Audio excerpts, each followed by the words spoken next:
Hello everyone, good morning.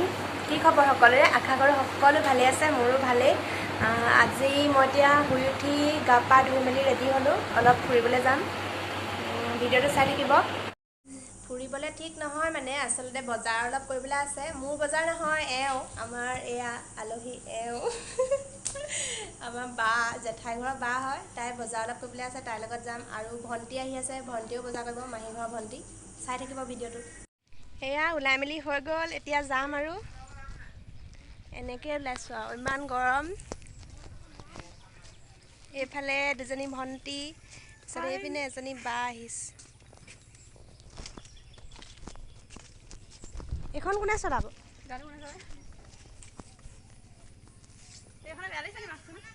নাই লগা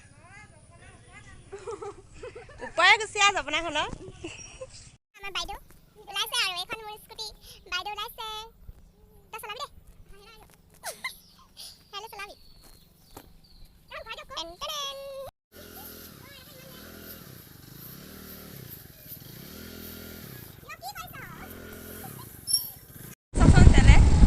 পাই যাবগৈ আহি আছোঁ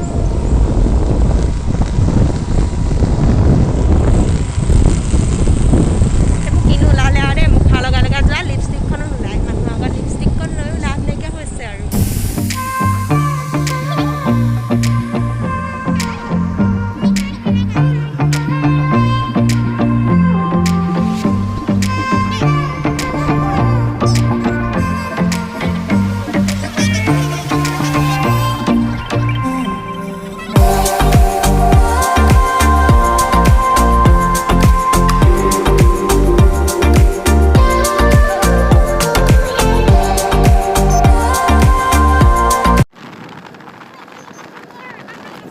এই ৰাস্তাটোৱেদি গ'লে ধুনীয়াকৈ পাহাৰখন দেখা পোৱা যায় নীলা নীলা আকাশ আৰু নীলা নীলা পাহাৰ ইমান সুন্দৰ লাগিছে চাওকচোন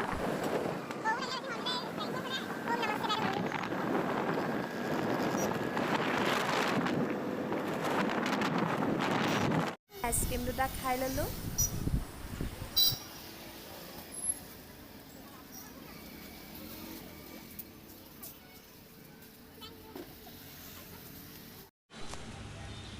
খাবলৈ পাই মানুহলৈ নোচোৱাই হৈ থাকিলে ৰাইজে নতুন মোবাইল এয়া আমাৰ লিপষ্টিক বাইদেউ একদম এনে লাগিছে যেন গোটেই আইচক্ৰীম সোপাই খাই পেলাম মই কিন্তু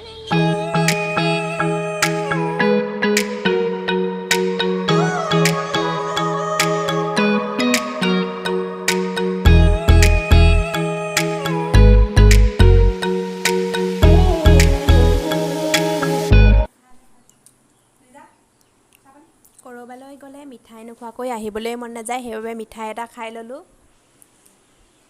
এনেকুৱা দিনত আচলতে বাহিৰত খোৱাটো ইমান ভাল কথা নহয় হ'লেও কিন্তু লোভটো সামৰিব নোৱাৰি খাই আহিলোঁ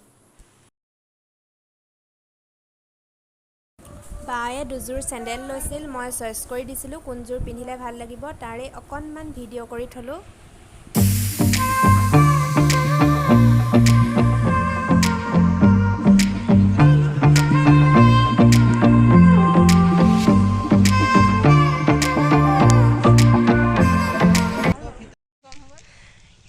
আহি আছোঁ ঘৰলৈ অলপ ৰৈ দিছোঁ ইয়াতে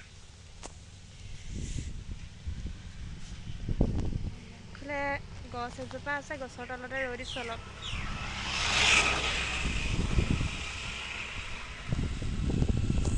এয়া জল অকণমান খাই লওঁ ইমান পিয়াহ লাগিছে এয়া আমাৰ বাইদেউ নতুন ফোন কিনা বাইদেউ এয়া দেখাই দেখা ফোনটো কেলৈ দেখাবি আকৌ তোক চাওক আকৌ মানুহে চাওক ইফালে উলিয়াই দে আকৌ এইটো নিউ ফোন এজোপা কি গছ বাৰু গম পাইছোঁ মানে গছজোপা কি এতিয়া আহঁত নহয় ময়ো কৈছে আকৌ নামটো ৰ'বলে ভাল হয় এনেকৈ গছ থাকিলে ৰাস্তাত ৰ'দটো দেখি একদম কিবাই লাগি গৈছে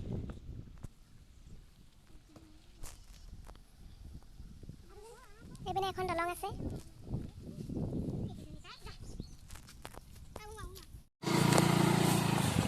এয়া ফাইনেলি ঘৰ আহি পাই গ'লোহি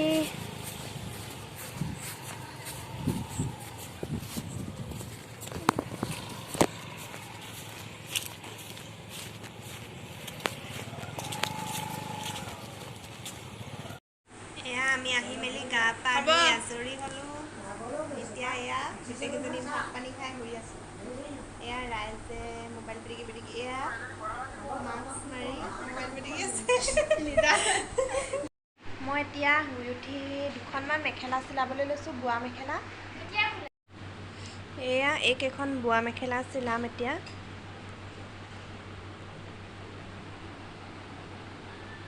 এইখন এখন তেনেই চিম্পুল হয়।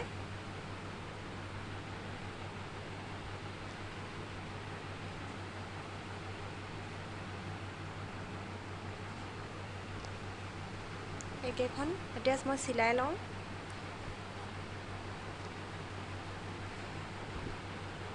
মোক আকৌ চিলাবলৈ নিদিলে, আমাৰ এই বাইদেৱে চিলাই বোলে।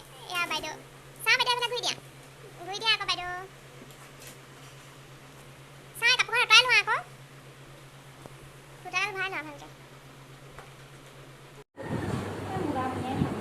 একো নহয়, এই গ্ৰীণ কালাৰখন চিলাব লাগিব প্ৰথমতে। এয়া মেখেলা চিলাবলৈ লৈছে বাইদেৱে। মই এতিয়া বনাম, সন্ধিয়াই হ'ল। মই এতিয়া বনাম ছাগলী মাংস আৰু কলডিলেৰে বনাম আঞ্জাখন। আপোনালোকক দেখাম, ভিডিঅ'টো চাই থাকিব। ছাগলী মাংস আৰু কলডিলৰ ৰেচিপিটো বনাবৰ কাৰণে মই প্ৰথমতে মাংসখিনিত এনেদৰে হালধি আনি অলপ সময়ৰ কাৰণে ফ্ৰিজত ৰাখি থৈছিলোঁ। দুটা মিডিয়াম চাইজৰ পিঁয়াজ কাটি লৈছোঁ আৰু কলডিল এনেধৰণেৰে ৰুকি লৈছোঁ ৰুকনিৰে। দুটা আলু লৈছোঁ মিডিয়াম চাইজৰ, কুটি লৈছোঁ আৰু আদা নহৰুৰ পেষ্ট লৈছোঁ। আৰু ইয়াত মই জলকীয়া ব্যৱহাৰ নকৰোঁ, জালুকৰ গুড়ি ব্যৱহাৰ কৰিম। এয়া জালুকৰ গুড়ি। এয়া মাংসখিনি বনাবৰ কাৰণে তেলখিনি গৰম হৈ গৈছে। এতিয়া মই ইয়াত পিঁয়াজ দি দিম। এতিয়া পিঁয়াজখিনি ৰঙচুৱা হোৱালৈকে মই ভাজি ল'ম। আৰু ইয়াতে মই ক'লা জিৰা দুটামান আৰু ডালচেনি দুডোখৰ আৰু লং দুটা এয়া দি দিছোঁ।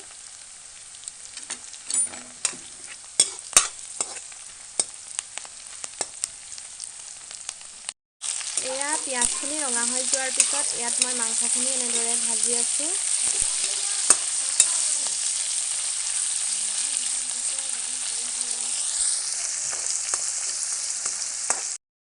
এতিয়া মই মাংসখিনি এনেদৰে নিমখ হালধি দি দিছোঁ। এতিয়া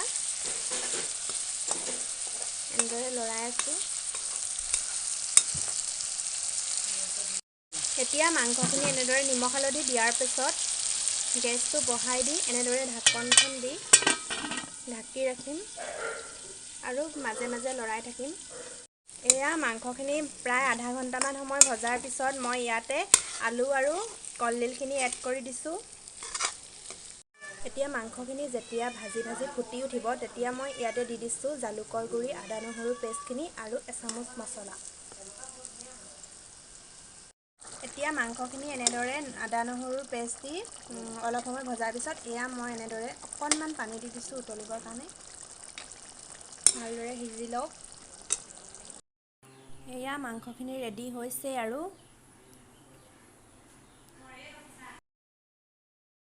এনেদৰে মাংসখিনি অলপ সময় উতলিবলৈ দিব লাগিব। প্ৰায় 15 মিনিটমান সময় এনেদৰে পানী দি উতলিবলৈ দিব লাগিব। তাৰপিছত নমাই দিব পৰা হ'ব। এয়া মোৰ ছাগলী মাংস আৰু কলডিলেৰে বনোৱা থালিখন ৰেডি হৈ গ'ল। আৰু লগত আছে চালাড আৰু টেঙাত দিয়া পুঠি মাছ আৰু ভোট জলকীয়া।